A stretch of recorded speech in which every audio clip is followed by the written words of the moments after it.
భవిష్యత్తులో కూడా by name ఇస్తాం.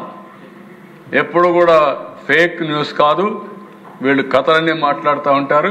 అందుకే బై నేమ్ పోర్టల్లో పెట్టి ఎక్కడ అడ్రస్ ఎక్కడ పనిచేస్తున్నాడో అవి కూడా ఇచ్చే బాధ్యత తీసుకుంటాం. అందుకే నేను ఇవన్నీ తయారు చేయమన్నాను. ఇంకొక పక్క జాబ్ ఆపర్చునిటీస్ అన్నీ కూడా వర్క్ ఫ్రమ్ హోమ్ వచ్చిందాన్ని ఇది చేసుకుంటున్నాయి. వర్కింగ్ స్పేస్ కూడా చాలా బాగా పికప్ అవుతుంది. అది కానీ అయితే మంచి ఉద్యోగాలు వచ్చే అవకాశాలు ఉంటాయని చెప్పి కూడా నేను మీకు తెలియజేస్తున్నా. ఈ ప్రభుత్వం యొక్క ఉద్దేశం నేను ఎప్పుడూ చెప్పాను, స్మార్ట్గా వర్క్ చేద్దాం, హార్డ్ వర్క్ కాదని. అందుకే ఈరోజు మనం 10 to 5 చేస్తే కనీసం నేను ఎప్పుడు నా జీవితంలో చూడలేదు కానీ సబ్జెక్ట్ మీద ఎమ్మెల్యేలందరూ కూర్చొని నేర్చుకునే పరిస్థితికి వచ్చాం. మీ ఆలోచనలన్నీ ఇస్తున్నారు. మీ ఆలోచనలు కూడా తీసుకొని మళ్ళీ ఏ విధంగా ప్రభుత్వాన్ని ఇంప్రూవ్ చేయాలని ఇక్కడ మినిస్టర్స్ అందరూ చూశాను. నేను చెప్తాను ఆ విషయం. అందరూ నేర్చుకొని అమలు చేయడానికి కూడా పనికొస్తుందని చెప్పి కూడా నేను మీకు తెలియజేస్తున్నా. ఫ్యూచర్లో నేను ఎప్పుడు చెప్తా ఉంటాను, knowledge economy, strategic clusters, quantum valley అమరావతిలో వస్తుంది. ఈ క్లస్టర్స్ మీరు చూస్తే కొత్త కొత్త క్లస్టర్స్ తీసుకొస్తున్నాం. Defence and aerospace hub Anantapur, నెల్లూరులో పెట్టాలని. ఇంకొక పక్కన స్పేస్ సిటీ తిరుపతి, సత్యసాయి డిస్ట్రిక్ట్స్లో రాకెట్స్, సెటిలైట్స్ ఇవన్నీ మ్యానుఫ్యాక్చరింగ్, లాంచింగ్ కోసం అక్కడ పెట్టాలని. ఓర్వకల్లో drone city, manufacturing, testing, training, everything, defence, civil applications, everything. Electronic city Tirupati, Kopparthi, Lepakshi ఆ ఏరియాలో ఎలక్ట్రానిక్ సిటీస్ రావాలని. ఇంకొక పక్క circular economy north coastal, Rayalaseema 3-4-5 ప్రాంతాల్లో పెట్టి వేస్ట్ ట్రాన్స్ఫర్మేషన్, రీసైక్లింగ్ ఇవన్నీ తీసుకురావాలని. ఇంకొక పక్కన క్వాంటమ్ వ్యాలీ అమరావతి. నేను ఫస్ట్ క్వాంటమ్ కంప్యూటర్ అమరావతికి వస్తూ ఉంది. అది వచ్చిన తర్వాత జనవరికంతా ఇటీవల కాలంలో దాన్ని కాంపోనెంట్స్ మ్యానుఫ్యాక్చర్ చేసే అందరూ ముందుకు వచ్చారు. అది కూడా వస్తే మన రాష్ట్రం నుంచి 2 సంవత్సరాల్లో క్వాంటమ్ కంప్యూటర్స్ విదేశాలకు ఎగుమతి చేసే పరిస్థితికి వస్తాం.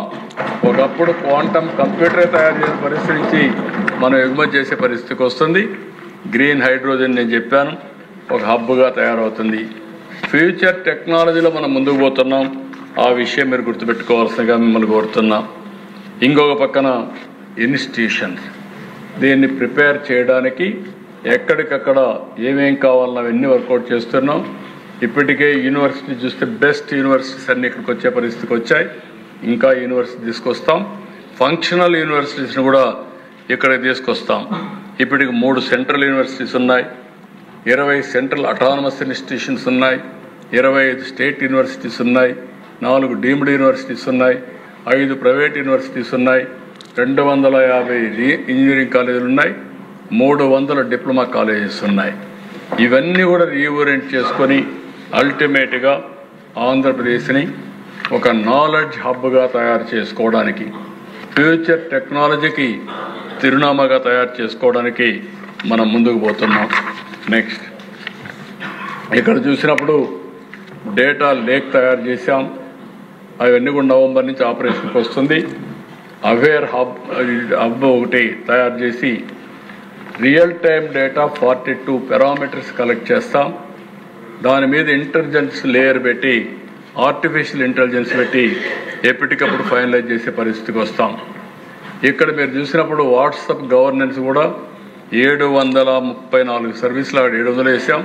ఇప్పుడు 734 సర్వీసులు ఇస్తున్నాం. భవిష్యత్తులో ఏ ఆఫీస్కి వచ్చే పని లేకుండా, ₹1 కరప్షన్ లేకుండా ప్రతి ఒక్కరికి ఏ సేవలు కావాలన్నా అందించే బాధ్యత తీసుకుంటామని చెప్పి కూడా నేను మీకు తెలియజేస్తున్నా. ఇది క్వాంటమ్ వ్యాలీ. ఒకప్పుడు హైదరాబాద్లో హైటెక్ సిటీ, ఐటీ ప్రమోషన్, ఇప్పుడు క్వాంటమ్ వ్యాలీ, ఆర్టిఫిషియల్ ఇంటెలిజెన్స్. దీనికి ఆల్గరిథమ్స్ ఇక్కడే రాసే విధంగా మన వాళ్ళని ప్రమోట్ చేస్తామని చెప్పి కూడా నేను మీకు తెలియజేస్తున్నా. ఈ ఎకో సిస్టాన్ని infrastructure, market enabler, research support, talent development ఇవన్నీ కూడా తయారు చేసి ముందుకు పోతాం. ఇక్కడ దీనివల్ల చాలా లాభాలు వచ్చే పరిస్థితి వస్తుంది. 50 ఎకరాల్లో 90 లక్షల స్క్వేర్ ఫీట్ టవర్స్ని మనం నిర్మాణం చేసుకుంటున్నాం. వరల్డ్ క్లాస్ ఇవన్నీ కూడా పెట్టి మనం ముందు తీసుకునే పరిస్థితికి వస్తున్నాం. ఇదన్నీ అయిన తర్వాత లాస్ట్కి మీరు వచ్చే కొందికి ఇది చాలా important Ratan Tata innovation hub. ఈ నాలెడ్జ్ ఎకానమీలో మనం ఆలోచించింది హబ్ అండ్ స్పోక్ మోడల్ పెట్టుకున్నాం. అమరావతిలో రతన్ టాటా ఇన్నోవేషన్ హబ్ వస్తుంది. విశాఖపట్నం, రాజమండ్రి, విజయవాడ, అనంతపూర్, తిరుపతిలో 5 స్పోక్ మోడల్ వస్తాయి. అదే సమయంలో రాష్ట్రంలో ఉండే అన్ని ఇండస్ట్రియల్ పార్క్స్ అన్నీ కూడా దీనికి ఇంటిగ్రేట్ చేస్తాం. ఇక్కడ మీరు చూస్తే కార్పొరేట్ పార్ట్నర్ దీన్ని లీడ్ చేస్తారు. అదే మరి నాలెడ్జ్ పార్ట్నర్గా ఎడ్యుకేషనల్ ఇన్స్టిట్యూషన్స్ ఉంటాయి. ఇన్ఫ్రాస్ట్రక్చర్ అంతా మంచి ఇన్ఫ్రాస్ట్రక్చర్ క్రియేట్ చేస్తాం. క్యాపిటల్ కోసం వెంచర్ క్యాపిటల్, మెంటరింగ్ వీళ్ళందరూ తీసుకొస్తాం. గ్లోబల్ పార్ట్నర్షిప్ కూడా తీసుకొస్తాం. అల్టిమేట్గా 1 ఫ్యామిలీ 1 ఆంటర్ప్రెన్యూర్ అది మన గోల్గా పెట్టుకొని, ఒకప్పుడు 1 ఫ్యామిలీ 1 ఐటీ ప్రొఫెషనల్, ఇప్పుడు 1 ఫ్యామిలీ 1 ఆంటర్ప్రెన్యూర్.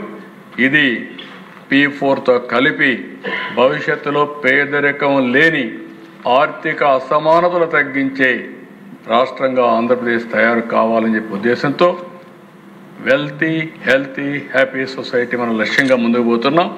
ఇవన్నీ కూడా సాధించుకోగలిగితే చాలా వరకు సాధ్యం అని చెప్పి తెలియజేసుకుంటూ ఈ కొండ ఎమ్మెల్యేలందరూ మిమ్మల్ని కోరుతున్నాం. ఇది అర్థం చేసుకోవడమే కాకుండా మీకు ఓట్లేసిన ప్రజలకు మీరు ఎప్పటికప్పుడు ఎడ్యుకేట్ చేసి ఇవన్నీ మీ నియోజకవర్గంలో మీరు అమలు చేయగలిగితే చాలా ప్రయోజనాలు వస్తాయి. చేయాల్సిందిగా మరొకసారి కోరుకుంటూ అవకాశం ఇచ్చిన స్పీకర్ని అభినందిస్తూ నమస్కారం.